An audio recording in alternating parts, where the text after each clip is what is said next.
The Zaporizhzhia nuclear power plant, Europe's largest, has now been cut off from the electricity grid for 7 straight days. It is the longest outage since Russia seized the site in 2022.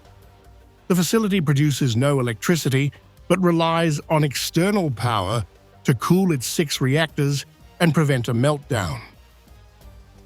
Ukrainian President Volodymyr Zelenskyy, in his nightly address, warned of an unprecedented crisis. He said, Russian shelling is blocking repairs to the external power lines and that one of the plant's diesel generators has already failed.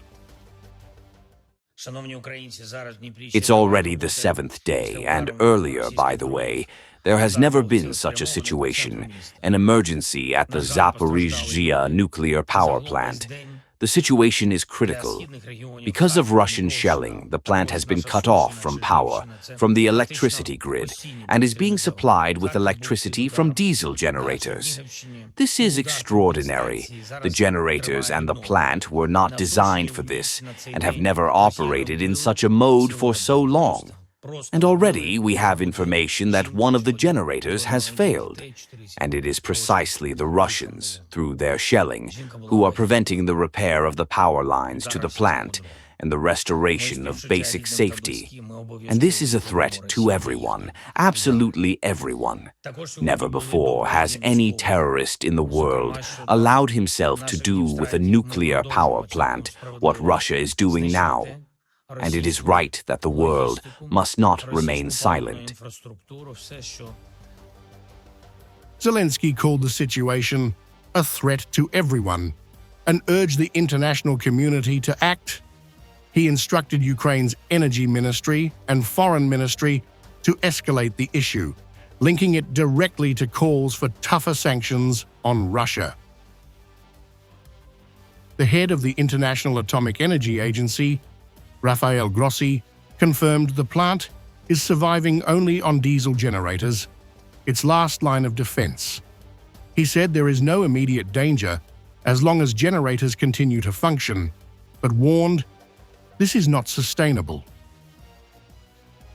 While the plant is currently coping thanks to its emergency diesel generators, the last line of defense, and there is no immediate danger as long as they keep working, it is clearly not a sustainable situation in terms of nuclear safety.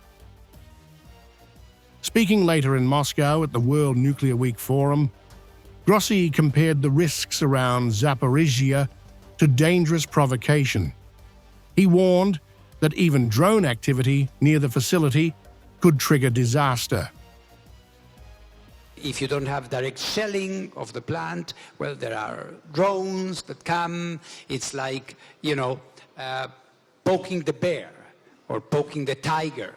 You may have something happening. And this is why I'm in constant dialogue with everybody, because in a war you have to talk to everybody to make sure that doesn't happen. Grossi also described his recent meeting with Russian President Vladimir Putin as very interesting and necessary, saying Russia remains the world leader in nuclear technology.